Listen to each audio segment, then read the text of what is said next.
Hey guys, tonight we're diving into the glittering, absurdly perfumed world of Renaissance noblewomen and their very, very strange pets. Imagine a grand stone palace somewhere in 16th century Florence. Marble floors echo with the sound of slippers, distant lute music drifts through heavy velvet curtains, and there perched arrogantly on a banister is a peacock that definitely thinks it owns the place. That's your opening scene. Because tonight we're not talking about wars or treaties or popes behaving badly. We're talking about noble ladies, their peculiar pet preferences, and the very specific kind of social chaos that comes from letting a live monkey in a ruffled collar sit at your dining table. This isn't the history they taught you in school. This is the bedtime version, soft, slow, and just a little bit ridiculous. And fair warning if you're the kind of person who can't resist Googling whether a French duchess really let her owl sleep in her bed, well, you probably won't survive this episode.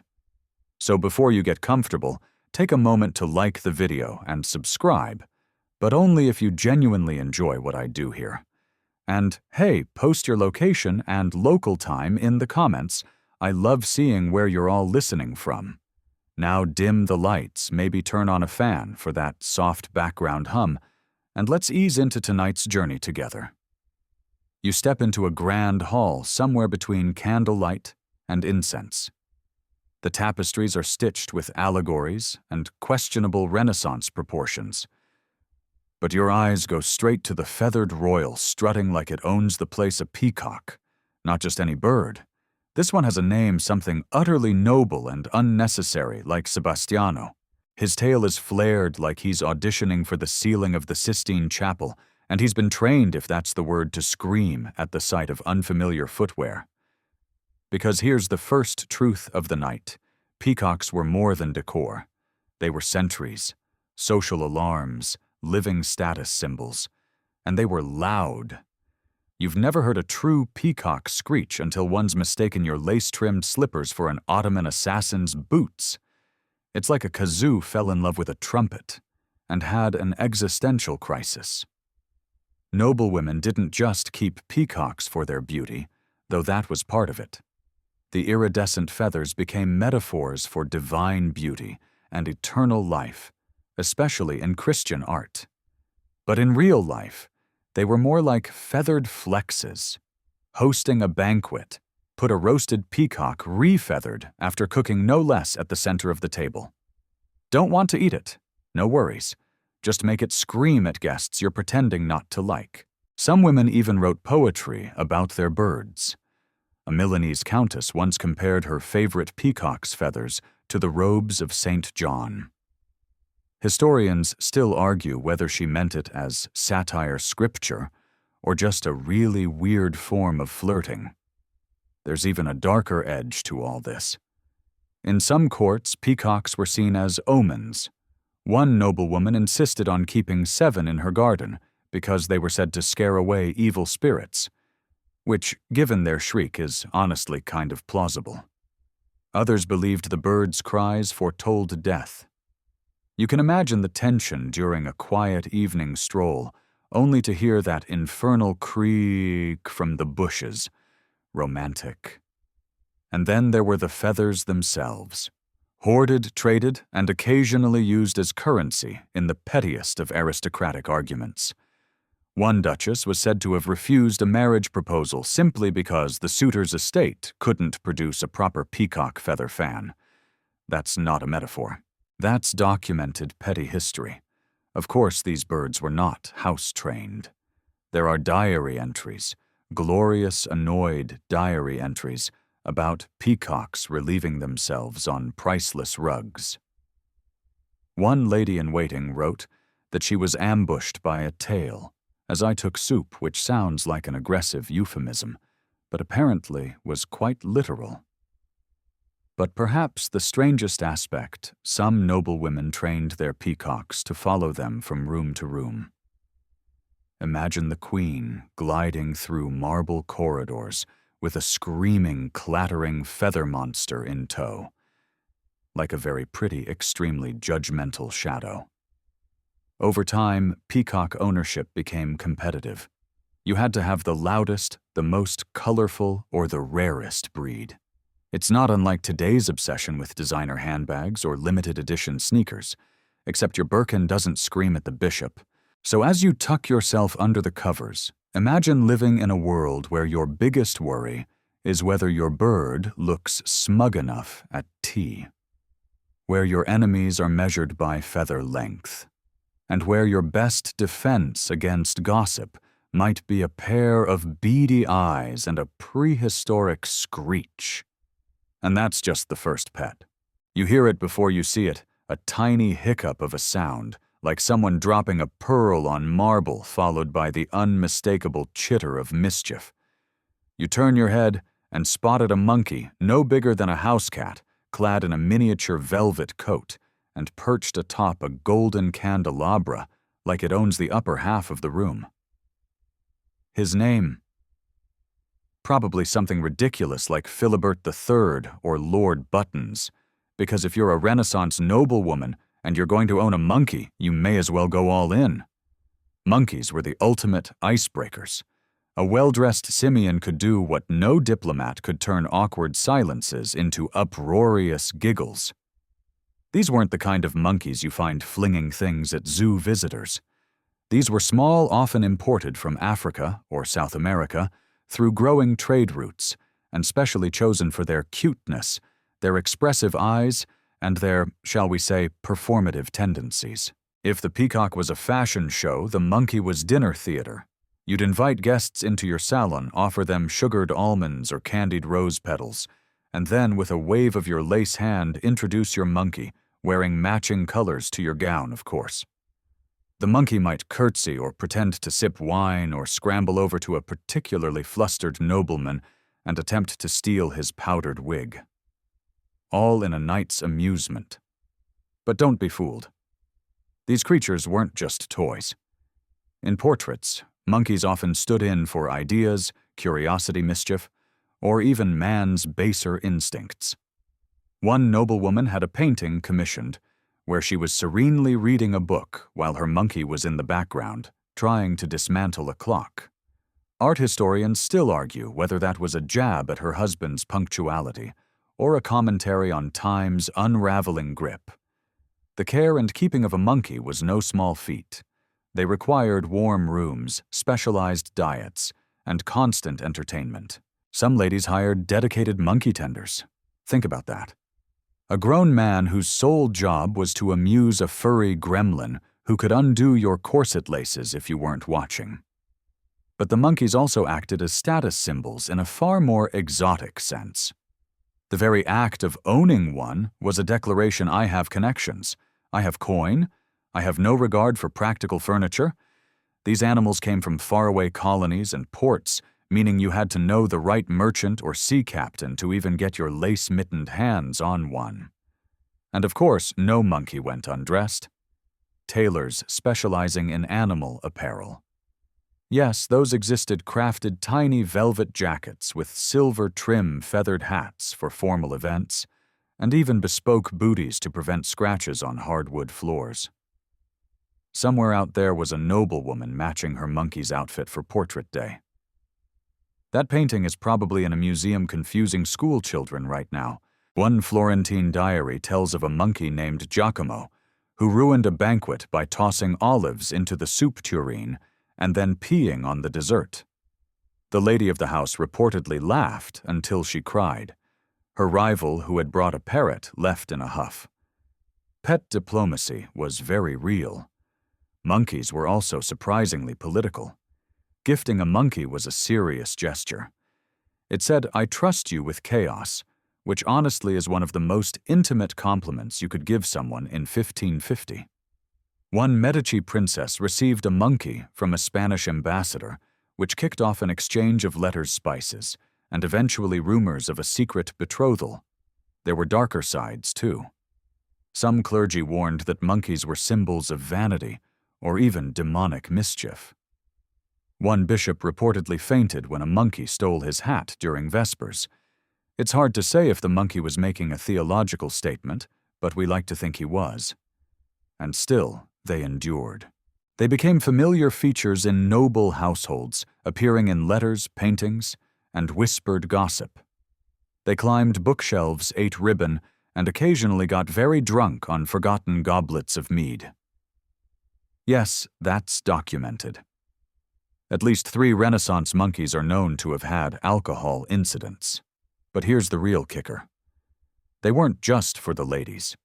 Sometimes a noblewoman's monkey would outlive her bequeathed in a will to a daughter, or in one infamous case, to a convent where it lived out its days terrifying nuns and knocking over crucifixes.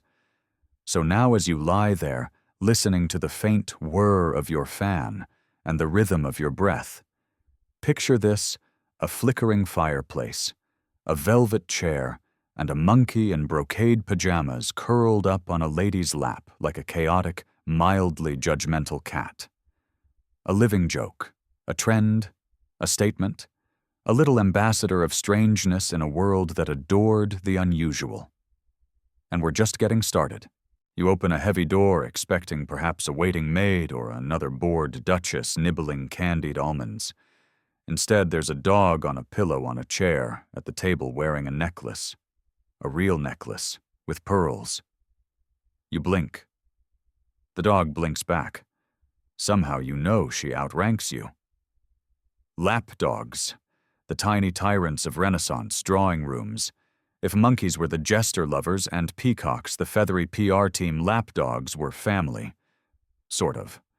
More like aristocratic extensions of the noblewoman herself, little living crests of her mood station, and occasionally her bank account. And they weren't just spoiled. They were enshrined. Some had their own quarters, some had titles, at least 2 had dowries. You think you're kidding? There are records of noblewomen leaving inheritances to their dogs, complete with clauses about favorite foods, silk bedding, and visitation schedules. One Milanese lady allegedly cut her own nephew out of the will for looking askance at Lord Biscotto. Lord Biscotto. These weren't your run-of-the-mill mutts either. Think toy spaniels, tiny greyhounds, and Pomeranians that could fit inside a lady's sleeve, which, yes, sometimes they did. The sleeve was known as a dog sleeve for a reason, not to be confused with the ferret sleeve, which, spoiler alert, we'll get to next. Lapdogs were bred for softness, both in fur and demeanor. They were meant to cuddle, to soothe, to warm icy hands during frosty masses. If you were a noblewoman, odds were good that your dog was the only creature in your life not trying to marry you, outsmart you, or poison your tea. Emotional support animals centuries before the term existed. And they had privileges. While servants bowed, dogs leapt. While guests waited, dogs were carried in. During travel, dogs had their own pillows, sometimes their own seats in carriages. A few extra dedicated duchesses even ordered mini traveling trunks for their pets, packed with bonbons and embroidered blankets. One of the strangest facts: some of these dogs had portraits commissioned just of themselves, not with their owners, not at their feet, just the dog. In oil, on canvas, staring wistfully into the middle distance, as if contemplating the political situation in Burgundy. Historians still argue whether these portraits were expressions of pure affection, eccentricity, or a not-so-subtle flex. My dog is more beautiful than your child. Then there were the scandals, the jealousies. Picture it a grand banquet, everyone seated in glimmering brocade and stiff collars, and Lady Cecilia's dog Pippo has a cushion by the fire. Lady Beatrice's dog stuck on her lap. Gasp. A small war of snubs and sideways glances ensues. One guest gets so insulted she sends her dog home in protest. Or the infamous court dogfight in Naples, when 2 lapdogs from rival noble houses got into an actual scuffle during a poetry reading. Feathers flew. So did sonnets. No dogs were harmed, but one lord's ego never recovered. Some ladies took things a bit further. It's rumored that a French noblewoman had a tiny gold chariot crafted for her dog, drawn by 2 equally tiny goats. The chariot made weekly appearances on her estate's gravel paths, causing several near-duel-level arguments over who got to walk beside it. Absolutely zero people were surprised when she never married. But despite the occasional absurdity, there's something touching about these relationships. Many noblewomen were essentially bartered in marriage. Their days were scripted by etiquette and surveillance. In the lapdog, they found loyalty, warmth, and nonverbal approval. A dog didn't care about lineage or dowries. A dog cared that your lap was soft and your snacks were generous. Of course, not everyone approved. Some moralists railed against the pampering of pets, while peasants starved outside castle gates. Others accused noblewomen of wasting time and emotion on beasts without souls. One priest in Venice gave an entire sermon titled, "Thou shalt not clothe thy dog better than thy servants." He was, according to witnesses, roundly ignored. And then came the laws. Yes, the laws. Certain cities tried to limit how many lapdogs a noblewoman could keep, or restrict where they could be taken. One infamous edict in Padua declared that no dog shall be permitted upon the altar steps, even in mourning. Which leads us to ask how many dogs had been up there before the edict. And yet the lapdog endured. Through plagues, purges, and revolutions, they curled up on silken beds, licked tears no one else saw, and barked at visitors their mistresses dared not insult aloud. So now as you pull your own blanket a little tighter, imagine a flickering fire, a velvet chaise, and a noblewoman fast asleep with a furred friend on her chest. A heartbeat within a heartbeat, a small snoring rebellion against the cold, calculated world outside her chamber door. You run your fingers along the edge of an embroidered sleeve, velvet, perhaps brocade, and something wriggles inside. Not fabric, not a ribbon, something alive. You stifle a gasp, and out pops a tiny twitching nose, followed by a slinky little body with whiskers and a look of absolute entitlement. Congratulations, you've just met your first Renaissance ferret. Welcome to one of the strangest fashion accessories in history. Ferrets. Yes, those long, mischievous, vaguely noodle-like creatures with the boundless energy of a toddler and the silent cunning of a pickpocket. They weren't just tolerated by noblewomen, they were beloved, carried around, cuddled, and, yes, sometimes worn, literally. This was the era of sleeve pets, and ferrets were the original high-fashion hijinks. How did this madness begin? Blame it on the Italians. In Renaissance Italy particularly, Florence and Venice noblewomen began keeping domesticated polecats and ferrets, not just as household pest control, which they were surprisingly good at, but also as companions. Stylish ones, fashionable ones, ones that matched your gown and played peekaboo with your jewelry. And it wasn't just about novelty. There was genuine affection. Some letters from noblewomen refer to their ferrets with deep tenderness nicknames, feeding routines, even emotional confessions. "My little Bianca gnaws at the lace when I weep," wrote one Venetian countess. Historians still argue whether Bianca was a metaphor, a ferret, or both. Likely both. Sleeves were key. Gowns were made with wide, deep armholes, perfect tunnels for small pets to explore. These weren't accidental accommodations. Designers leaned into the trend, sometimes adding discreet ties or buttons to secure a sleeping ferret in place. It was like a Renaissance version of a hoodie pouch, only fuzzier and far more squirmy. Of course, as with anything involving the upper class and animals, things got elaborate fast. Ferrets were given collars, some jeweled, some engraved. A few had tiny bells, so their movements could be tracked through fabric. Others had dyed fur perfumed to match their owner's favorite scent. You haven't truly committed to your pet until you're matching your perfume and your sleeves to its grooming schedule. There's even a curious intersection of fashion and morality here. In some portraits, noblewomen are shown cradling small white ferret-like creatures, long mistaken for weasels or minks. But scholars now believe these were ermines, a close cousin of the ferret, and a symbol of purity, elegance, and aristocratic virtue. Ironically, many of these women owned actual ferrets, too, the far less metaphorically pure version, which they just didn't pose with. Ermine for the painting, ferret for the party. Ferrets were also seen as clever creatures, embodying a kind of subtle female intelligence. They slipped through cracks, navigated mazes, and ferreted out secrets in a way that many noblewomen wished they could. One apocryphal tale tells of a lady-in-waiting who trained her ferret to steal letters from her rival's chamber. The story's credibility debated, but undeniably delightful. And the mayhem ferrets were escape artists.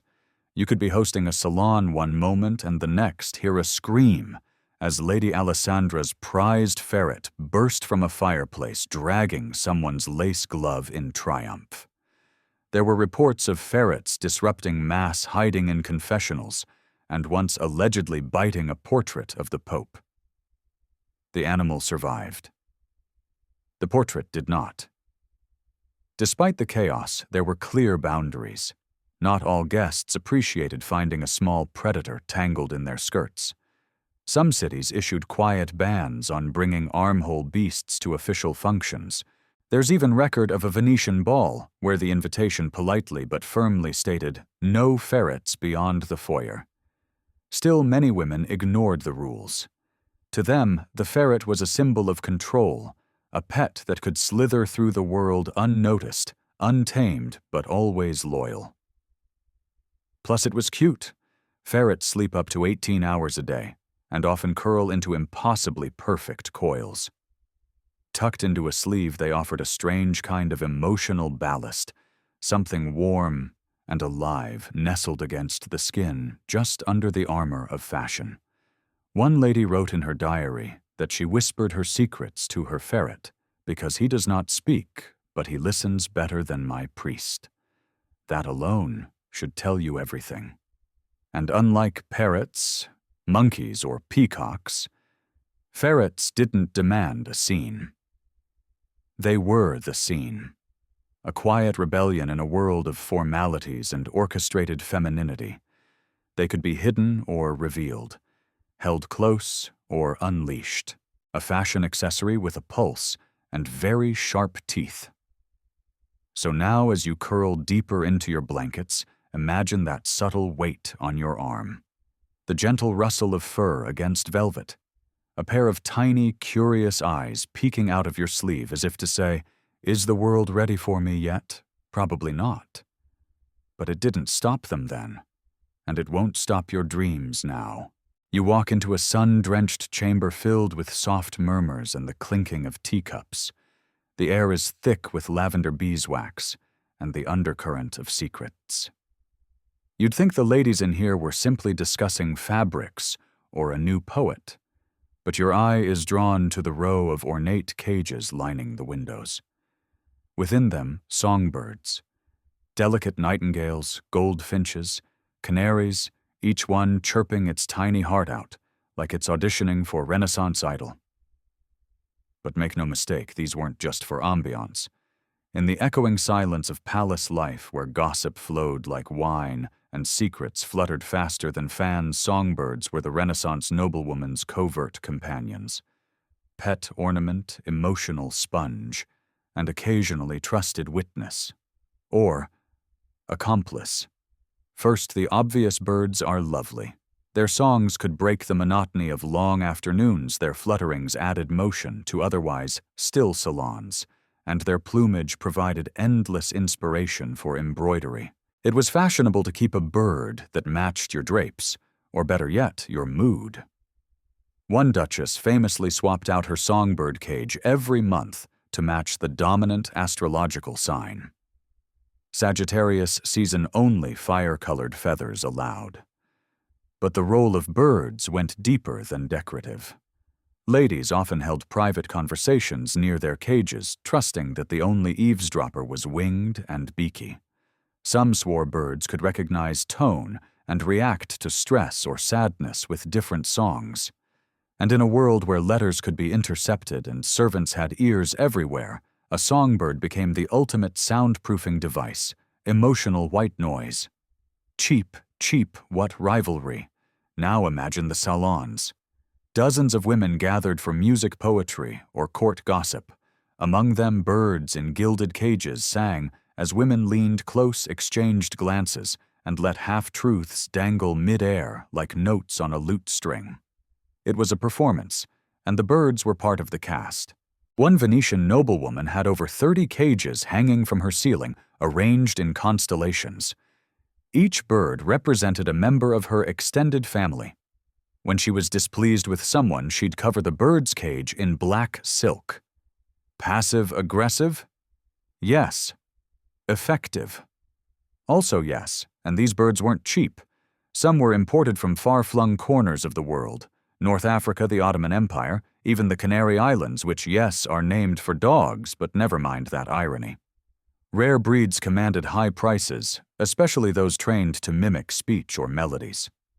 There's an anecdote of a goldfinch that could chirp a phrase resembling more wine beloved at parties, especially when aimed at dry-skinned ambassadors. Historians still argue whether these talking birds were genuinely trained or whether wine had a stronger effect on the guests than anyone admitted. We'll let you decide. And yes, the birds had accessories. Tiny silver swings, lace covers for cold nights, crystal water dishes. One German duchess had a miniature chandelier installed in her favorite bird's cage. Another had custom velvet pads made for each perch, embroidered with her family crest. And of course, each cage had to match the room's decor. Wrought iron in the winter rooms, painted porcelain for spring salons. But there were politics, too. Gifting a bird was a bold gesture. It meant I care, or I see you, or occasionally I'm watching. A suitor might offer a caged nightingale as a romantic gesture, poetic, yes, but also slightly ominous. Here is something beautiful. Trapped. For you.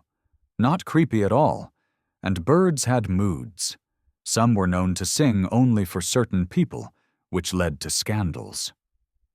One infamous case involved a noblewoman's bird that refused to sing for her husband, but warbled sweetly every time the stablemaster entered the room. The bird was relocated, and the stablemaster was sent to supervise a vineyard in Corsica. Coincidence? On the softer side, songbirds were believed to absorb emotions. A woman grieving a lost child might speak daily to her bird, believing its song could carry her sadness away. It was a strange, tender superstition, almost like writing a letter to the wind. There were naturally some dangers. Birds escaped. Birds died. A rogue cat could cause chaos in a cage-lined salon. There's a tale of a wedding disrupted when a parrot screamed a surprisingly articulate curse phrase learned from a very unladylike uncle. That bird was immediately promoted in many guests' eyes. Over time, birds became a kind of emotional shorthand. A woman with 3 cages in her room was cultured. 5 lonely, 7 possibly hiding from the court. It became a language of its own. And bird-watching took on a very different meaning when each flutter might correspond to gossip grief or low-key rebellion. So as you sink deeper into your pillow picture, a softly lit chamber, the rustle of silk, the murmur of voices, and the constant melodic overlay of a dozen tiny hearts singing not just for music, but for love memory, and maybe a little mild espionage. Sleep tight. Don't let the nightingales spill your secrets. You're admiring a delicate silver bracelet on the wrist of a noblewoman reclining on a fainting couch when wait. That's moving. The bracelet just blinked. And slowly, sinuously, it begins to coil tighter around her arm like a ribbon come to life. It's not jewelry. It's a snake, a real one.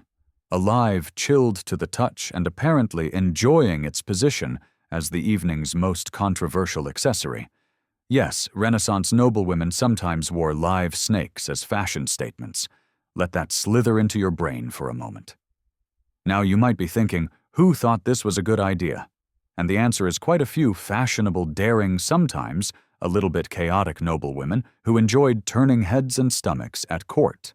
Let's start with the basics. Snakes, especially small, non-venomous varieties like garter snakes or grass snakes, were surprisingly common in certain courtly circles, especially in Italy and southern France, where Mediterranean species were more docile and, let's be honest, readily available for those determined to accessorize with nature's mood rope.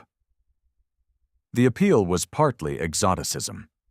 As European contact with the Ottoman Empire, Persia, and North Africa deepened, exotic animals became fashionable, and snakes, long revered in Eastern mysticism and ancient symbolism, slithered into Renaissance culture like they owned the place.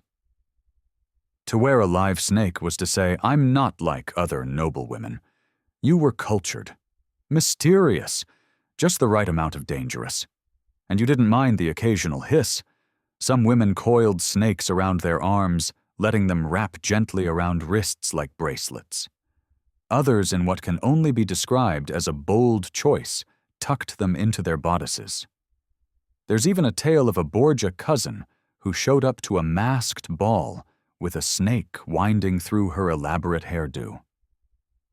It was a look, and of course symbolism ran wild. The snake could represent wisdom, transformation, rebirth, or temptation, danger, and power. It was both Eve's mistake and Cleopatra's calling card. One Neapolitan noblewoman referred to her pet snake as my whispering muse, a title that's equal parts poetic and absolutely terrifying at 2 a.m. But not everyone was thrilled. Many clergymen balked. The snake was still a biblical baddie, after all. One friar famously delivered a fire and brimstone homily in Florence, titled, "Thou shalt not bring the serpent into the salon." Spoiler, noblewomen still did. Some historians argue that the trend was, in part, a form of rebellion. In a world where women's choices were heavily policed, what to wear say marry and birth. Choosing to drape oneself in a literal serpent was a pointed gesture. It said, I'll wear your expectations but with scales. And there was a practical aspect, too.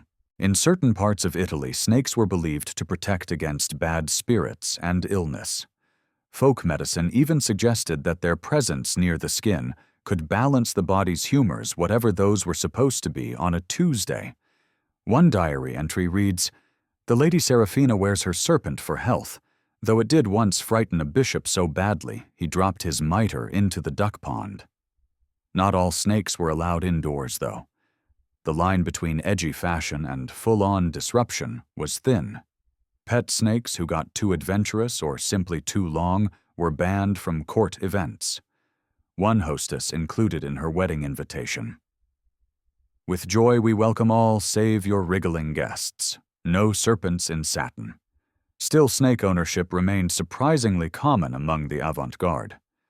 Some women even commissioned custom snake-handling gloves made of kid leather lined with fur for safer interactions.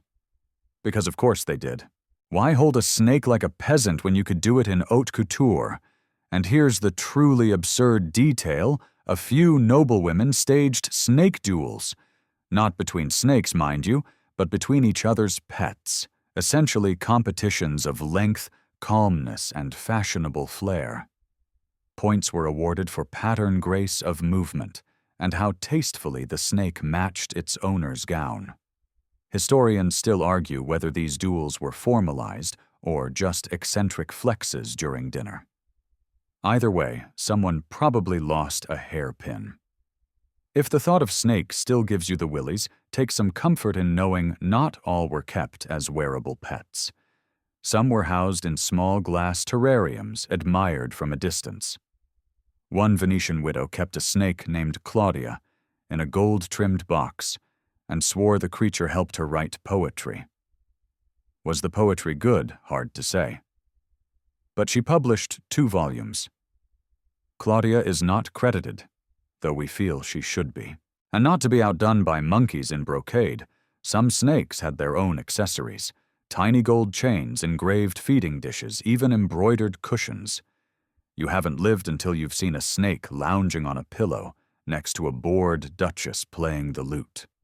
So tonight, as your muscles soften and your eyes begin to blur at the edges, imagine a dimly lit chamber, incense curling through the air, and a lady in silk robes reclining in a moonlit chair, her snake gliding gently up her arm, not with menace but with the grace of something that knows it belongs.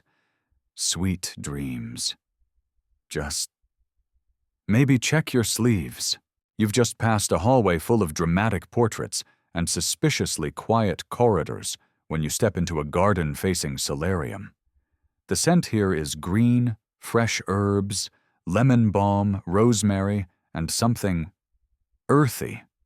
At the far end of the room, a noblewoman sits serenely in a stone chair, gazing at something moving very, very slowly across the tiled floor. A tortoise, not a sculpture, not a clockwork toy. A living, lumbering tortoise with a mottled shell and what might generously be described as a face of ancient indifference. And the woman, she looks calmer than anyone you've ever seen. Tortoises were the unsung heroes of Renaissance pet culture. While peacocks screamed and monkeys threw things and ferrets wiggled into theology debates, the tortoise simply was. Unbothered, unrushed. A four-legged reminder that sometimes stillness is power. Unlike their more dramatic animal cousins, tortoises were quiet companions. They didn't flatter, didn't perform, but they stayed. And in a life filled with noise, political, familial, spiritual, a noblewoman might find that constancy comforting. Some even said tortoises helped with melancholy simply by existing at such a glacially peaceful pace. And if you're wondering how they entered the picture, blame the scholars. Renaissance humanists rediscovering ancient Roman texts brought with them a fascination for symbolism, and tortoises were loaded with it. Longevity, wisdom, the earth itself. Pliny the Elder had plenty to say about them. So did Aristotle.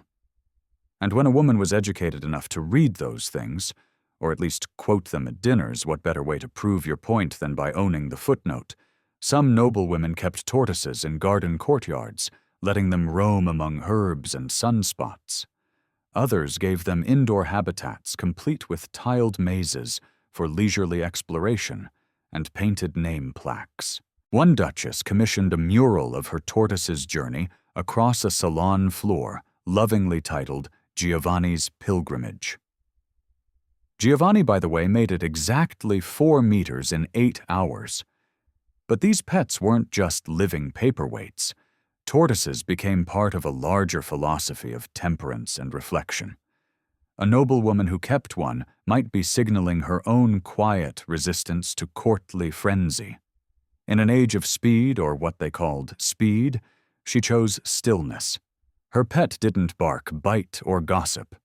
It moved through the world like a monk on retreat. One lady famously wrote in her journal, "My tortoise understands me. He asks no questions. He hurries not my grief."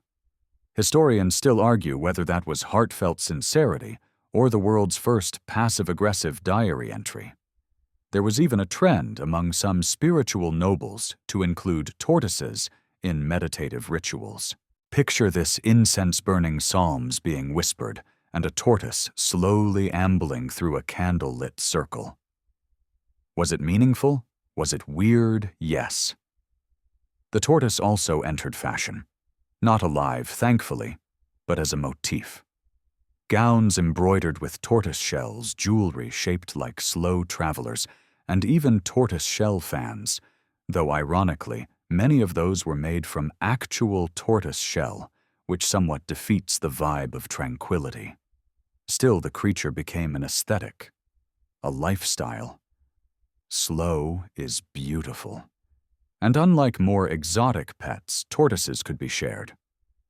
One Florentine noblewoman loaned hers to a friend recovering from heartbreak, claiming his silence is gentler than any priest. When the friend returned the tortoise 2 months later, she sent with it a note: "He taught me to breathe again." Also a basket of plums, but that part gets left out of most retellings. Tortoises weren't without their controversies. Some theologians worried they represented sloth, one of the 7 deadly sins. A few tried to ban their presence in convents, citing their lack of appropriate vigor. This from men who napped after lunch daily. Yet the tortoise endured. It was the quiet pet, the safe one, the soul whisperer. While fashion changed while monkeys were exiled for biting lace and parrots scandalized entire chapels, the tortoise just kept walking. Slowly. Some noblewomen even had tortoise races in their gardens. The stakes: a poem, a ribbon, a smug nod over tea. The races took hours, occasionally days. No one watched the whole thing, but everyone placed bets. And yes, they had names. Some noble tortoises bore grand titles like Lady Daphne of the Moss Path or Sir Alfonso Shellsworth. One allegedly was knighted by a duke, though to be fair, he also once tried to knight a roast duck during a particularly enthusiastic solstice party. So now, as your breath slows and the day slips quietly from your limbs, picture this: a warm sunbeam, the scent of rosemary, and a tiny turtle shadow stretching across old stone. A creature that carries its world on its back. A pet that demands nothing, rushes no one, and reminds you that sometimes the best way forward is barely moving at all. You're led into a candlelit library, where the air smells of wax ink and a whisper of something furred. The librarian nods toward the velvet chair near the hearth.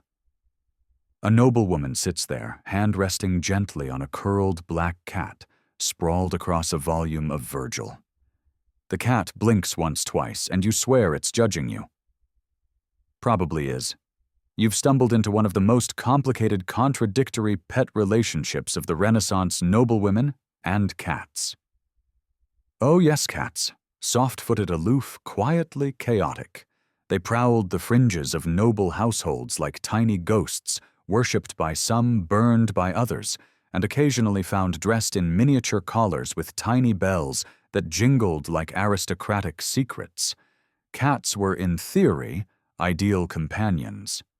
Independent enough not to require constant attention, affectionate when it suited them, and perhaps most importantly, excellent at keeping rats and mice out of the family tapestry collection. A Renaissance noblewoman who kept cats wasn't just being whimsical. She was protecting her books, her clothes, and her sweet almond pastries. But of course, nothing involving cats is ever simple. On one paw, cats were practical. On the other, they were suspect. The church still deeply suspicious of anything it couldn't control, which includes, let's face it, cats often associated felines, especially black ones, with witchcraft.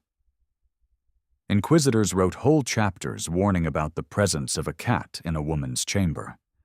Some even claimed cats were witches' familiars, sent to do dark bidding in exchange for warm laps and fresh cream. Historians still argue whether these fears were rooted in superstition, gender panic, or the universal truth that cats always knock things off shelves at 3 a.m. Despite the risks, many noblewomen adored their feline companions. Some wrote poems about their elegance. One lady in Avignon painted her cat's paw prints in gold leaf along the edges of her diary pages. Another included her cat in a family portrait positioned regally on a velvet stool next to her 4th child, who, according to court gossip, had far less personality. These weren't wild barn cats either. These were pampered, perfumed, and possibly more educated than most of the staff. Some were trained to perch politely during tea or to respond to hand signals during religious readings. A few, it was claimed, could even recognize specific guests and curl up on the laps of the ones they liked and hiss at those they didn't. One French noblewoman kept 3 cats named Charité Foi and Espérance, Charity, Faith, and Hope. When her cousin, a known busybody, asked why the trio didn't include love, she allegedly replied, "Love is for dogs." Brutal, but honestly iconic. Still, even cat lovers had to be careful. Rumors spread quickly. A lady with too many cats might be whispered about. If she kept to herself, read too much, and owned a black cat named something like Eclipse or Nocturne, well, you can imagine the kindling piling up outside. There are court records detailing trials where cats were accused alongside their mistresses. One infamous case involved a noblewoman in Toulouse who was arrested for heresy, and her cat, an orange tabby named Lucien, was seized as evidence of occult tendencies. Lucien escaped, lived with a tavern keeper, and became a local legend. Seriously. But the bond endured. Letters between sisters often included updates on cats, how they were faring, whether they'd had kittens, what they were eating. One woman even described her feline as her confessor in fur because he listens with stillness and never interrupts. We feel that. And then there were the accessories. Tiny collars with embroidered initials, feathered toys sewn from leftover gown scraps, silver dishes for milk. One duchess commissioned a locket containing a lock of her cat's fur. Her husband received a similar locket, with a picture of the cat inside. Interpret that as you will.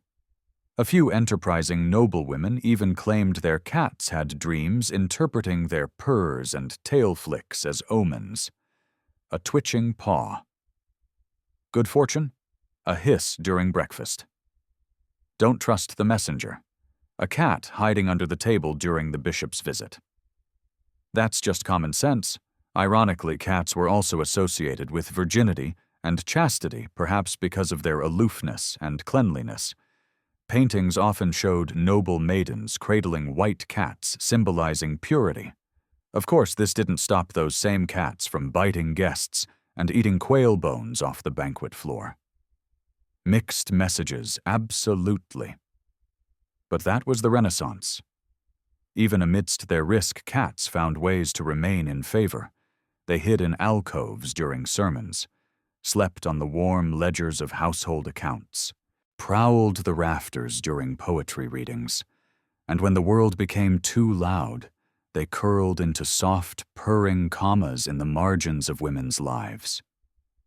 So tonight, as your mind quiets and you settle deeper into the folds of sleep, imagine a cool library lit by candlelight. A woman writing quietly. A black cat stretched beside her tail, flicking like a slow metronome. The world outside might burn or gossip or accuse, but inside all is still. All is soft. And the only spell cast is the comfort of a silent purr. The garden party is in full swing. Lutes are strumming. Fans flutter. Someone just laughed a bit too hard at a joke involving chestnuts and a bishop. But your eyes aren't on the nobles, they're on the leash being held by a very composed lady in lavender. Attached to that leash is not a dog. It's a deer. A very small deer. A miniature deer. And no, you're not hallucinating from too much spiced wine. Welcome to one of the most whimsical, possibly ill-advised, but undeniably fashionable trends of the late Renaissance, keeping pocket-sized deer as pets. Because why have a hound when you can have a hooved woodland sprite that fits beneath your dining table? These weren't full-grown stags. They were baby deer fawns, or specially bred dwarf species like roe deer or muntjac, sometimes imported at great expense from far-flung forests or noble hunting grounds. The goal, to have a deer that remained adorable, docile, and dainty, like living porcelain, with hooves. And they were surprisingly popular among noblewomen who wanted to be seen as elegant, whimsical, and slightly enchanted by nature. A miniature deer suggested pastoral innocence. I frolic in meadows and read sonnets, but also extreme wealth, because these creatures were notoriously difficult to care for. A noblewoman keeping a deer alive indoors might as well have lit a pile of gold on fire every morning just to say good morning to it. The animals needed fresh air, special diets, soft surfaces to walk on, and constant care. Most had dedicated pages, teenage boys often with hay allergies, and permanently fur-covered tunics, whose job was to follow the deer around and clean up after it. Think mobile, stable hands in silk livery. Yet it was all worth it for the spectacle.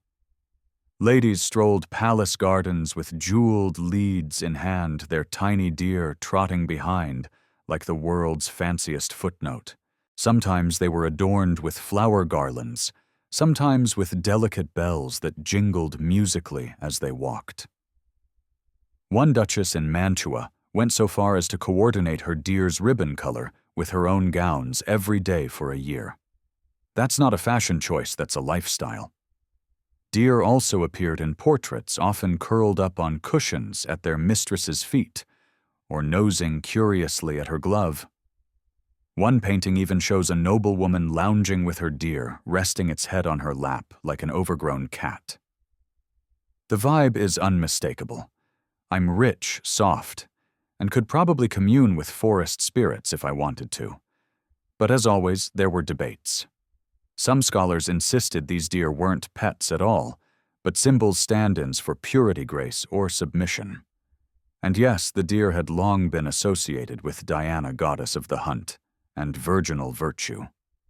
So to keep one leashed and domestic was a powerful visual flex. I control nature itself. Others argued the deer were just really fancy accessories with a pulse. Historians still argue whether they were truly beloved or just the equivalent of today's rented alpaca at an influencer picnic. There were mishaps, naturally. One fawn famously escaped during a wedding procession and spent 2 hours galloping through the banquet hall, knocking over candelabras and leaping into a gravy boat. The bride, who had trained the deer since it was no bigger than a cheese wheel, reportedly wept for a full hour, while guests tried to coax it back with raisins and gentle insults. In another instance, a deer's hooves clicked too loudly on the palace floor during Mass, and it was politely escorted out by 2 guards, who later admitted they'd never felt so embarrassed on behalf of a ruminant. Despite the logistics, the deer pet trend held strong, particularly in the courts of France and northern Italy. Their daintiness made them appealing, their rarity made them enviable, and their presence made a statement, one of beauty, of control, of fantasy woven into everyday life. And like all courtly fads, the deer sparked rivalries. One noblewoman accused her cousin of borrowing her prized muntjac and dyeing its fur a slightly pinker shade. Another entered her deer in a contest of elegance, yes, a deer pageant, and allegedly stormed out when it lost to a rival's squirrel in a bonnet. But perhaps the strangest tale belongs to a German countess who was said to sleep with her deer beside her, in bed, claiming its presence brought prophetic dreams. One such dream involved a goat playing a harpsichord. So, grain of salt. Still, the deer endured in poems and paintings and dinner conversation. They weren't practical. They weren't quiet. But they made a woman feel like she wasn't trapped in stone and silk. She was walking through a glade, even if it was carpeted and flanked by columns. So tonight, as your body sinks deeper into softness and your breath steadies, imagine a quiet, moonlit hallway.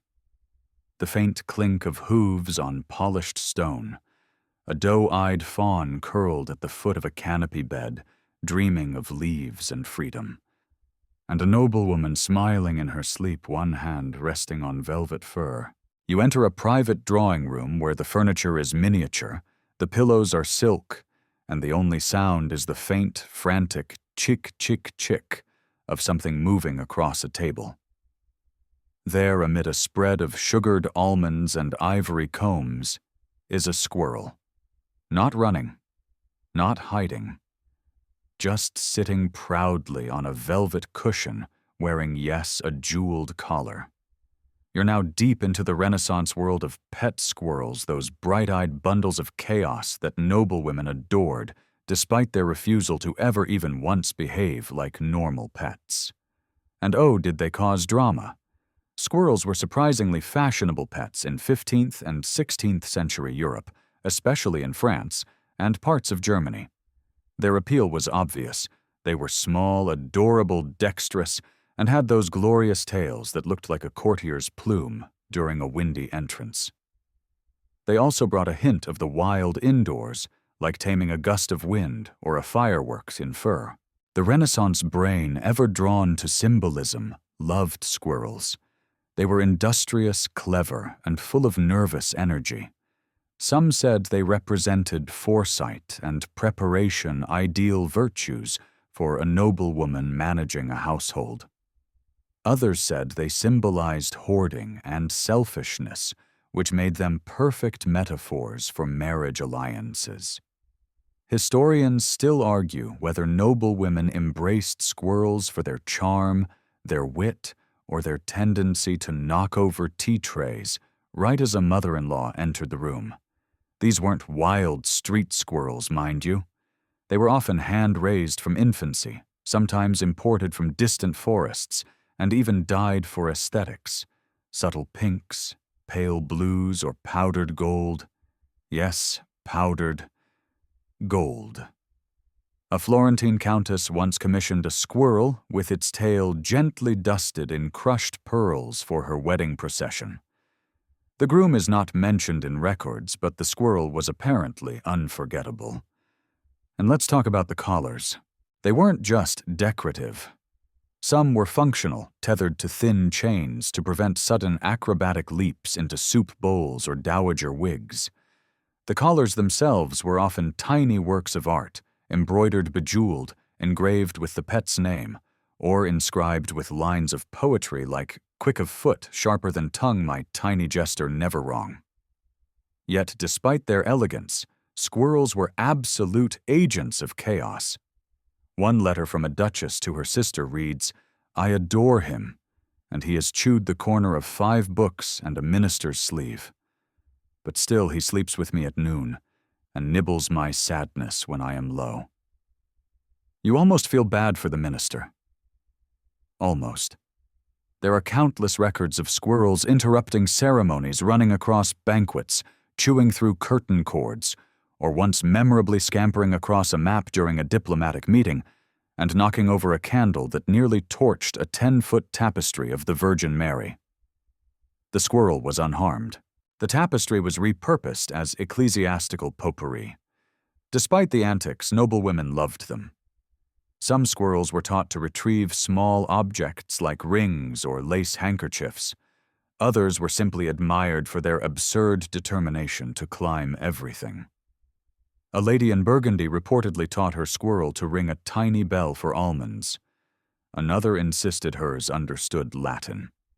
Again, grain of salt. More fascinating still, squirrels became fashionable gifts among nobles. A well-bred squirrel, especially one who didn't scream during dinner, could be a powerful diplomatic gesture. Gifting one suggested affection refinement and a certain disregard for convention. Here's a creature that will cause delightful chaos. Just like me. But as with most trends, lines were crossed. One particularly eccentric noblewoman reportedly owned 9 squirrels. 9? She named them after the Muses and claimed each inspired a different type of embroidery. Her salon became infamous for unpredictable squirrel moments, which usually involved guests standing very still while one of the Muses stole a hair ribbon or attempted to investigate someone's pastry. And yes, squirrels were mourned like family. When a noblewoman's squirrel passed away, often from falling into fountains, fireplaces, or simply overestimating the elasticity of a curtain rod, it wasn't unusual for her to hold a small funeral. One record describes a funeral of modest pomp for a squirrel named Marzipan, complete with 4 black-veiled maids and a psalm about lightness of heart. Of course, not everyone approved. Critics claimed squirrels were unladylike companions, too wild, too erratic. Some priests even warned against keeping animals that could jump into your bodice without consent, which is a sentence no one expected to write in the Vatican archives. Still, squirrel ownership continued, especially among younger noblewomen looking to make a statement. A squirrel was a pet for someone with spirit.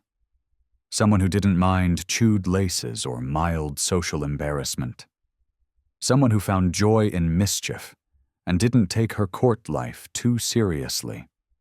So now, as your eyes grow heavier and your body eases into that familiar stillness, picture a sunlit windowsill. A squirrel curls up beside a silver hairbrush tail, fluffed like a feathered fan. Somewhere outside, bells ring the hour, but inside everything is soft and strange and perfectly at peace. It's late. The castle quiets. You wander into a small chamber lit only by a single candle, and there, perched on a wooden stand beside a low couch, is a creature with great, blinking amber eyes and a head that turns entirely too far. An owl, and not in a tower, not in the rafters, in the bedroom, wearing what looks like a stitched leather anklet with a tiny metal charm dangling from it. Welcome to the nocturnal feathered companions of the Renaissance elite owls, the original wide-eyed insomnia buddies. Noblewomen keeping owls was strange even by Renaissance standards. These weren't casual pets or even social flexes. They were companions of the dark hours, quiet confidants to women who couldn't or wouldn't sleep. While most people associated owls with sorcery, death, or distant forest sounds, some noblewomen saw something else: kinship.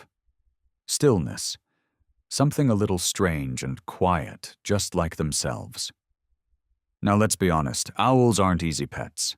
They hoot, they molt. They occasionally bring you gifts you really didn't want. But these noblewomen weren't going for cuddly or convenient. They were going for mystique. And owls with their silent wings and unnerving stares brought it in spades. In fact, some noblewomen deliberately cultivated the reputation that they were touched by the moon. Staying up late, reading forbidden books, writing poetry no one asked for. What better symbol of nighttime wisdom than an owl perched silently behind your writing desk as you compose a verse about the futility of marriage and the importance of sea foam? Historians still argue whether the owl was a symbol of resistance, eccentricity, or just a misjudged attempt at bird-based interior design. Owls were also associated with Athena, the goddess of wisdom, and in an age where women were rarely encouraged to be intellectual, invoking that symbol was more than fashionable. It was subversive. You might not be allowed to lecture at the university, but your barn owl named Minerva sitting beside your inkstand. That was your thesis. Of course, not all noblewomen kept owls for high-minded reasons. Some simply liked the quiet company. One lady wrote, "My owl blinks when I speak, and I believe he alone understands my true thoughts." That same owl later allegedly attacked her suitor's powdered wig, so mixed messages. Then there's the grooming. Keeping an owl healthy required knowledge and often a dedicated servant. Their diets included raw meat, bits of bone, and the occasional mouse served dead ideally, though some more zealous ladies insisted on hunting enrichment. Their feathers needed careful cleaning. Their perches had to be adjusted for talon wear. One noblewoman employed a full-time falconer, but just for her bedroom owl named Dorian. And yes, they had accessories: anklets with silver charms, velvet hooding veils to keep them calm, perches carved from ivory or driftwood. One particularly eccentric countess even constructed a rotating owl stand so her pet could always face the moon, which is a commitment to aesthetic that would impress even modern Instagram influencers. But owls weren't just pets. They were participants in a kind of nighttime ritual. Some noblewomen wrote their letters or prayers in the company of owls. Others meditated or performed private readings, believing the bird helped connect them to divine or mystical forces. In some households, an owl in the room was believed to ward off betrayal, or at least frighten away nosy servants. Of course, rumors flew. You can't keep an owl perched over your bed and not get a few side eyes. Whispered accusations of witchcraft were inevitable.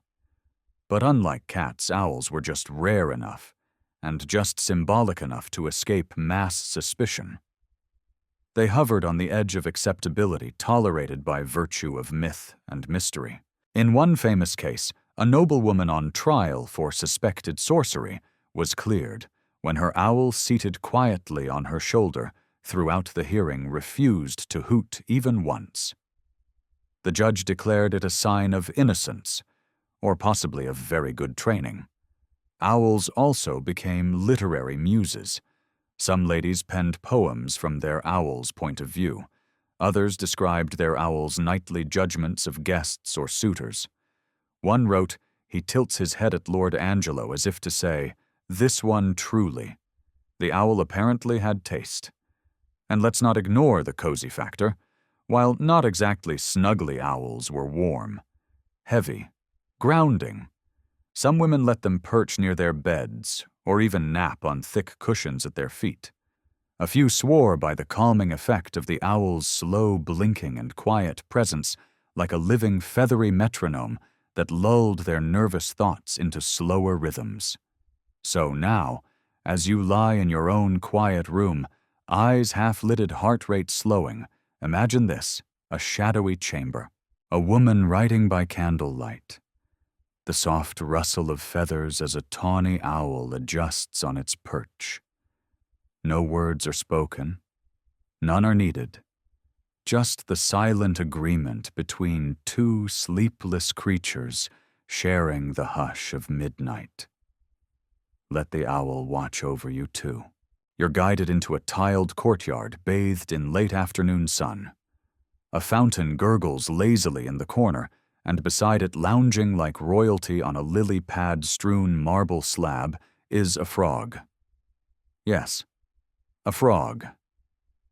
And nearby, sitting with delicate poise on a carved bench, is a noblewoman gently tossing the amphibian what looks suspiciously like a sugared fly. She's smiling as if this is the most ordinary tea companion in the world. Because for some Renaissance noblewomen, it absolutely was. Frogs and toads may seem like the least likely darlings of the court, but oh, how they hopped into fashion. In an age when pets were curated as carefully as jewelry, frogs brought something the others didn't: absurdity, calm, and a little bit of earthy rebellion. At first their appeal was novelty. Frogs were cheap, common, and comically expressive. A lady could find one in her garden, name it something like Sir Lumps-a-Lot, and suddenly she had a story to share over pastries. It was relatable eccentricity. "Oh, you've got a ruby-browed monkey from Morocco, that's nice. I have a frog that chirps at the moon." But quickly frogs evolved from garden oddities to full-on statement pets. Wealthier ladies began keeping exotic breeds: bright green tree frogs from southern Italy, tiny golden toads from the Canary Islands, even rare albino varieties that looked like globs of moonlight. Some frogs were said to bring luck, others wisdom. One Neapolitan noblewoman claimed her toad emitted dreams when it croaked at night. She also ate a lot of candied violets, so interpret that as you like. The frogs weren't just in fountains either. They were in rooms, on cushions, in drawers, in decorative basins placed next to beds. One trend involved crafting small, shallow pools into the tops of low tables, inlaid frog habitats, complete with moss and little painted stepping stones. You'd pour in fresh water each day, sprinkle some insects, and voila, your very own tabletop pondscape. And the accessories? Outrageous. There were frog palanquins, tiny covered litters to carry your pet around without offending your guests. There were silver dishes for feeding. Frogs with gemstone inlays affixed to their collars, yes, collars, and even embroidered frog cushions trimmed with lace. One noblewoman supposedly commissioned a custom sleep bonnet for her favorite toad so it wouldn't get chilly at night. Frogs were also performers. Some ladies trained them, or tried to hop on command or to sit politely on a silk coaster during meals. One diary entry reads, "He leapt from the asparagus tray onto my cousin's wig. I considered this a clear omen and sent her away." Historians still argue whether these antics were encouraged, tolerated, or simply viewed as spontaneous divine comedy.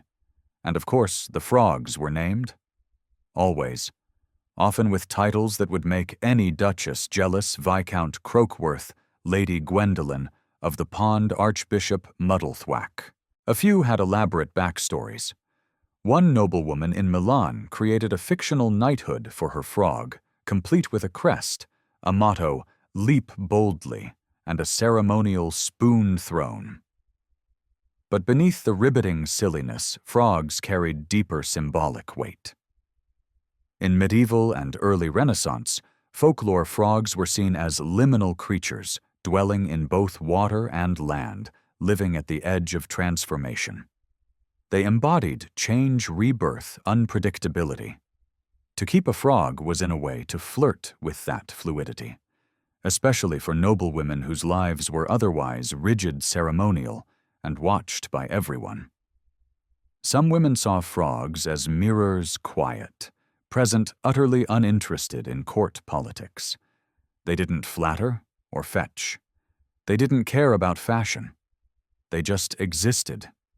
And for many women trapped in lace and expectations, that kind of existence felt quietly revolutionary. And yes, there were the inevitable fairy tale connections. Long before Disney sanitized the idea, noblewomen told and retold stories of enchanted frogs, princes in disguise, lovers punished by curses, creatures who would transform if kissed or treated kindly. Some women kissed their frogs, literally. One lady reportedly did it daily for a year. Her maid recorded this in a journal. No prince emerged, but her complexion improved. We won't comment further. Not everyone approved. Frogs were still associated with witches in certain regions. Church officials worried about their swampy origins. One bishop declared frogs unsuitable for Christian interiors. He later slipped on a damp cushion during a house visit and had to have his robes discreetly laundered. Coincidence, maybe. But Lady Katerina's frog was seen smirking. Yet despite the pushback, the frog fad lingered. It wasn't about wealth or prestige. It was about choosing the odd, embracing the slightly soggy, and finding delight in something utterly unbothered by royal protocol. So now as your breathing slows and your limbs sink deeper into comfort, imagine this a quiet chamber. A low stone basin filled with clean water. A single frog, half-submerged eyes blinking slowly as if pondering poetry, and beside it a woman humming safe in the company of something that expects nothing and leaps only when it pleases.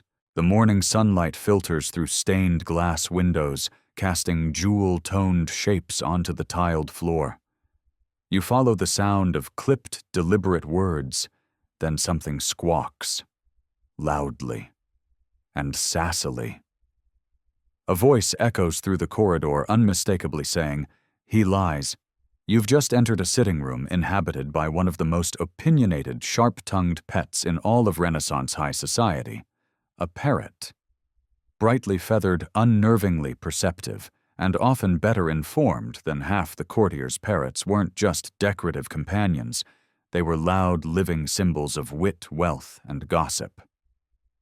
And if your parrot started repeating things best left unspoken, well, maybe you shouldn't have said them in front of it.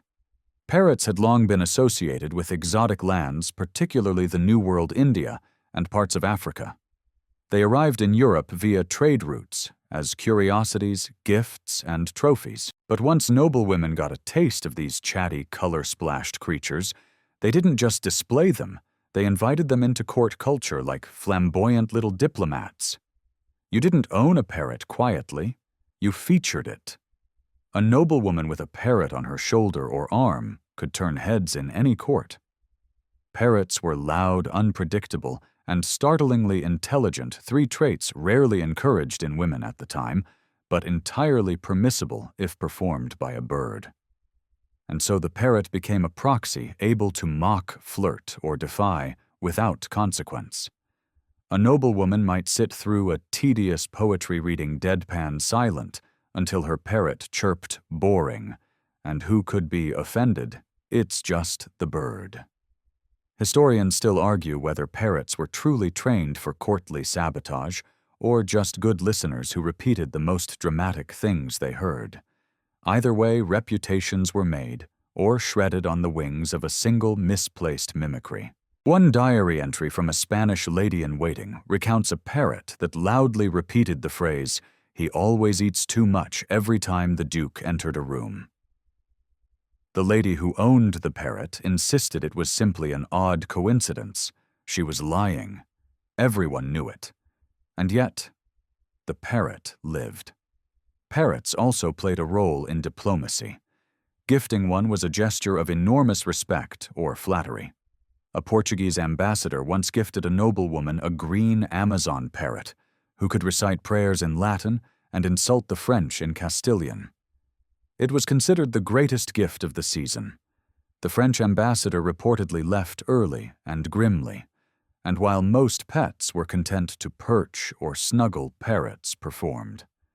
They sang, they danced, they imitated coughs, sneezes, and most embarrassingly scandalous bedroom sounds if they happened to be in the wrong place at the wrong time. One infamous bird in a Florentine villa had to be removed from the dining hall for reciting parts of a love letter, word for word, that he had overheard the Countess reading aloud to herself. To this day, no one knows who the letter was for. Let's talk cages. Parrot enclosures ranged from simple wooden stands to intricate hanging cages of filigreed gold and silver. Some were designed as open perching rooms with multiple feeding trays, mirrors, and colored glass beads. One duchess even had a miniature balcony built for her parrot with a view of the gardens. The parrot, according to letters, squawked disapproval at the topiary until it was trimmed to satisfaction. And parrots had diets as curated as their dialogue: fruits, nuts, seed cakes soaked in rose water. Some noblewomen swore by figs for feather gloss. Others offered drops of sugared wine. A few trained their birds to accept morsels from their own plates, a bonding experience that horrified at least one visiting bishop. Of course, owning a parrot wasn't without risk. There's a story of a lady whose parrot cried out "liar" during a confession, forcing her to start over while trying not to laugh. Another parrot bored during a poetry recital began loudly mimicking flatulence. That bird was gently retired to a country estate, where it lived out its days in relative disgrace and heavy fig consumption. Yet many noblewomen formed deep bonds with their parrots. They spoke to them in confidence, taught them family names, wept when they molted. One woman, mourning the loss of her bird, had its feathers woven into a fan she carried for the rest of her life. And parrots had names, of course. Grand ones: Don Rocco, Lady Beakley, Sir Squawk 4.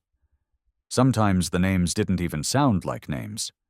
One bird was called simply "Why Not?", a fact that confused guests, especially when it started shouting its own name mid-conversation. Perhaps most surprisingly, parrots were considered companions in loneliness. For women in arranged marriages, isolated estates, or shadowed widowhoods, the parrot was a talking friend, a witness, a vibrant splash of humor in a world of solemn brocade and expectation. So tonight, as your room darkens and your thoughts quiet, imagine a warm chamber lit by flickering candlelight, a bird preening gently on a golden stand, a noblewoman reclining nearby, reading aloud. Every so often the parrot repeats a phrase in her voice, like an echo from a kinder world. And for once, no one interrupts, not even the bird. You've made it this far through screaming birds, velvet monkeys, and emotional support amphibians. So naturally, the next room greets you with a low, throaty huff. No, not a lion. Not quite. Lying in the corner of a sprawling salon under a hanging tapestry of a hunt scene, it doesn't relate to is a wild cat, sleek, big-eared, and far too dignified for this party. A lady gently brushes its fur with a boar bristle comb, humming, as if the creature couldn't rip someone's lace sleeve in under a second. Welcome to the final frontier of Renaissance pet extravagance, exotic wild cats. And no, we're not talking about house tabbies. These were lynxes, servals, and caracols, sometimes even leopards on the very unhinged edge of things kept by noblewomen determined to show they had conquered both fashion and the food chain. Why cats, and why big ones? Because in a world where power was often whispered rather than shouted, having a beast at your feet, regal, untamed, and absurdly photogenic if they had cameras was the ultimate soft power move. Peacocks strutted, parrots gossiped, but a lynx stared through you, and that apparently was thrilling. Most of these cats came from North Africa, the Middle East, or the wilder parts of Eastern Europe. Through trade conquest or dangerously ambitious shipping arrangements, they were brought to courts and estates across Italy, France, and Germany. Their presence was mesmerizing and very much a dangerous flex. Caracols with their sleek bodies and long black ear tufts were favorites. Their lithe movements and piercing gazes enchanted the noble courts of Florence and Milan. Some ladies trained them to perch on their shoulders briefly, and probably only once. Others kept them on jeweled leashes, though leash may be a generous term for a braided silk cord that the cat routinely ignored. Lynxes, less common, but deeply admired, represented mystery and perception. In medieval bestiaries, the lynx could allegedly see through walls. Historians still argue whether this was metaphor myth or a commentary on intrusive in-laws. To keep one meant aligning yourself with vision, with untamed intellect, and with something that might hiss at your guests. And then there were servals, those lanky spotted creatures with legs too long and ears too tall for comfort. They were both elegant and unsettling. One German noblewoman referred to hers as my walking question mark. She fed it truffles and insisted it only responded to philosophical questions. It probably just liked the tone of voice. Of course, keeping a wild cat came with problems. Carpets were shredded. Chairs were claimed. A lady in Marseille wrote that her caracal once dragged a bishop's robes under a table and slept on them for 3 hours. He dared not wake the beast, she added with satisfaction. There were containment attempts. Some estates built special rooms, sunlit, tiled with climbing beams and hunting toys, often very unlucky birds. Others tried to tame their cats through excessive pampering, rose-scented baths, feathered beds, even meals served on silver trays. The cats accepted these luxuries with the usual feline blend of amusement and disdain. And the collars, magnificent. Gold-plated velvet lined, studded with pearls, or carved with poetic verses. One duchess had her serval's collar engraved with "Only the untamed remain loyal." We assume her husband was deeply confused. Strangely, these cats were rarely named like typical pets. Instead of Fluffy or Mittens, they got names like Vigilance, Solitude, or Doubt. One court document references a lynx named Regret, which raises more questions than it answers. But these were more than pets. They were living metaphors. Wildness subdued. Power cloaked in fur. Women who could not openly roar found animals that did it for them. Still, the church wasn't thrilled. As with most unconventional things, clergy viewed wildcat ownership with suspicion. It smacked of pride, vanity, perhaps even sorcery. One bishop warned that women who keep beasts unfit for farms may soon forget the yoke of God, which frankly might have been the point. And yet the trend spread. Portraits emerged of noblewomen with lynxes draped at their feet, staring directly at the viewer. Not demure, not passive, just waiting, like they knew something you didn't. There are also stories, unconfirmed but delightfully dramatic, of noblewomen sending cats as revenge gifts. Imagine receiving a caracol in a wooden crate, along with a note. She bites. One recipient is said to have returned it with a jeweled muzzle. The two women never spoke again, or possibly fell in love. The record is unclear. Despite their sharp edges and sharper teeth, these wild cats inspired genuine affection. Letters describe them as moody, affectionate, contemplative. A woman might fall asleep with her hand resting on a lynx's flank, soothed by the sound of its breathing, the warmth of its body. She might write poems about it, or more likely let it shred someone else's poems. So tonight, as shadows stretch long and your limbs grow heavy, picture a stone chamber lit only by firelight. A noblewoman reclines, hair, unbound breath, slowing. At her feet, a cat of impossible grace curls protectively beside her. Outside the court still spins its web of silk and secrets. Inside everything is wild and wonderfully still. You've wandered through an entire menagerie of strangeness by now, parading peacocks, sleeve-dwelling ferrets, frogs with bedtime bonnets. But now you arrive in the innermost chamber. No animals here, at least not yet. Just tapestries. One of them shows a woman holding a lapdog in one hand, a bird on her shoulder, and somehow a snake curling gently around her arm. It's not a scene of chaos. It's a portrait of control, a living mosaic of elegance, power, and curated peculiarity. Because here's the truth that ties everything together for noblewomen of the Renaissance. These odd pets weren't just pets. They were tools, symbols, and weapons in a subtle war of status identity and resistance. And they were trendy, absurdly so. Pet-keeping among the noble class was less about companionship and more about crafting an image. A tiny empire of fluff and feathers, fur and fang. Let's break it down. Keeping a peacock meant you had space, literal and social. A monkey on your shoulder meant your fashion didn't mind a few missing buttons. A jeweled squirrel screamed, "I have money, but I'm also a little unwell in the most interesting way." And these weren't static trends. They shifted, evolved, mirrored the movement of power between courts and kingdoms.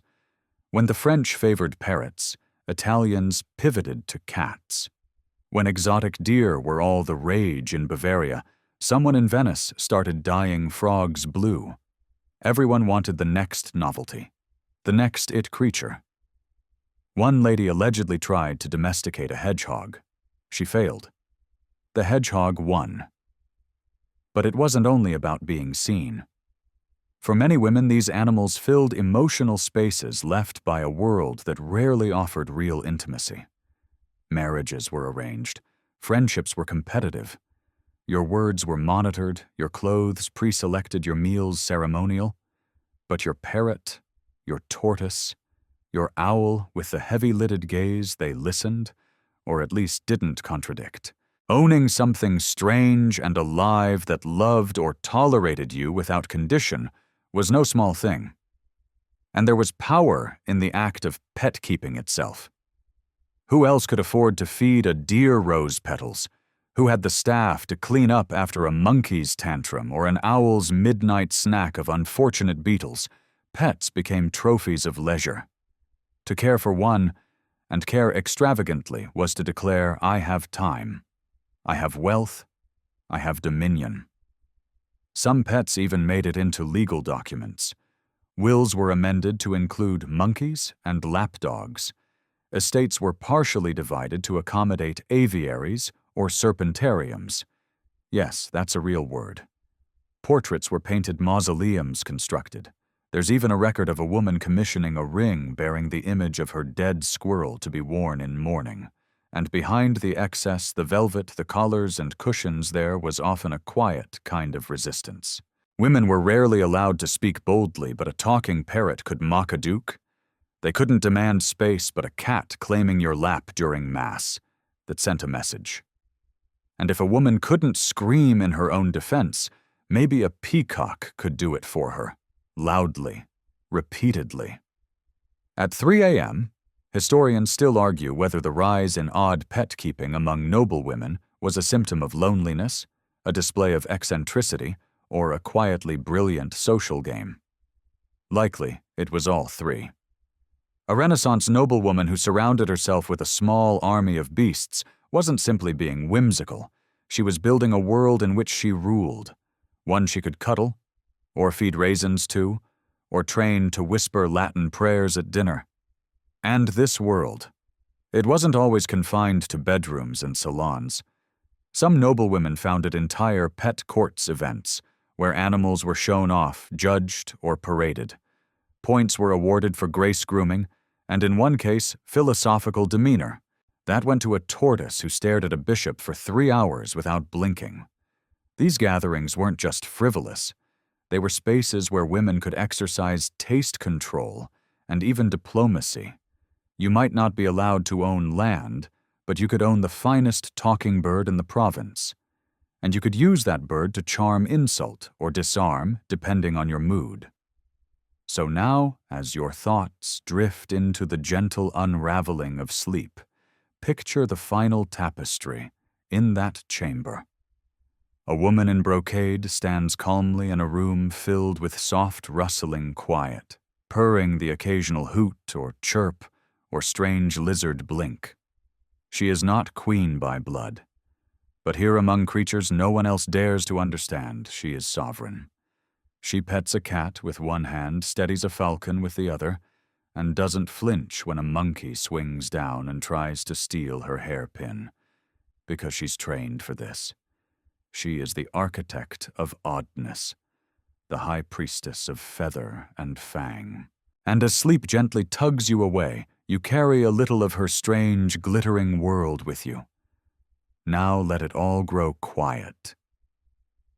The rustle of pages softens, the footsteps fade into stone, the peacocks fold their tails, the parrots whisper their last mimicry of the day, perhaps something you said once long ago, in a gentler voice. The court grows still. You find yourself back in your own space, your body a little heavier now with calm, and your breath just a touch slower. It's not filled with velvet cushions or monkey capes or jeweled frog fountains, but in a way, you've built something just as magical. You've walked through corridors of feathers and secrets of laughter, tucked behind lace of animals that weren't just pets, but portals to freedom, to play, to mischief, to a kind of wild love you don't need to explain, and maybe you'll carry a piece of that with you.